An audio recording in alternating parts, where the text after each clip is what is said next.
என் பேர் முரளி, திருப்பூர் கனகம்பாளையத்தில் இருக்கேன். என் பையன் வந்து பேர் தீபக்கு, என் பொண்ணு பேர் பார்த்தீங்கன்னா கிருபாஸ்ரீ, என் பொண்டாடி பேர் பார்த்தீங்கன்னா மணிமேகலை. பையன் 7th B படிக்கிறான். நீ காலையில் கொண்டு நான் தான் ஸ்கூலில் கொண்டு விட்டேன். எப்பயுமே நான் தான் கொண்டு ஸ்கூலில் விடுவேன். Auto driver. எப்பயுமே ஸ்கூலில் நான் தான் கொண்டு விடுவேன். விட்டுட்டு நல்லா சந்தோஷமாக தான் பையன் உள்ளே போனான். உள்ளே போய் ஜாலியாக சந்தோஷமாக இருந்தான். கரெக்டாக எனக்கு 1:30 மணிக்கு கால் வருது. பையன் வந்து எனக்கு கால் வரல, சாரி, என் ஒய்ஃபுக்கு கால் வருது.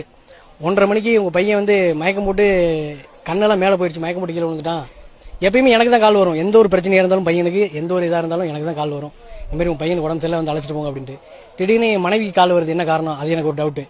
ரெண்டாவது பார்த்தீங்கன்னா ஹாஸ்பிட்டலுக்கு அழைச்சிட்டு போயிட்டு ஒரு ஹாஸ்பிட்டலாக அலைய விடுறாங்க. ஃபர்ஸ்ட் வந்து பார்த்தீங்கன்னா சௌமி ஹாஸ்பிட்டல் அப்படின்னாங்க.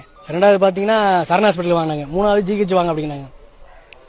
அலைய விட்டு நான் GHல இருந்து பார்க்குறேன், என்னை உள்ளே விட மாட்டேன்ட்டாங்க. என் ஒய்ஃப் மட்டும் உள்ளே விட்டுட்டு என்னை உள்ளே விட மாட்டேன்ட்டாங்க. உள்ளே போய் பார்க்குறேன், பையன் அப்படியே மூக்கெல்லாம் ரத்தம் வந்து அப்படி காதெல்லாம் கண்ணெல்லாம் வீங்கி இருக்க.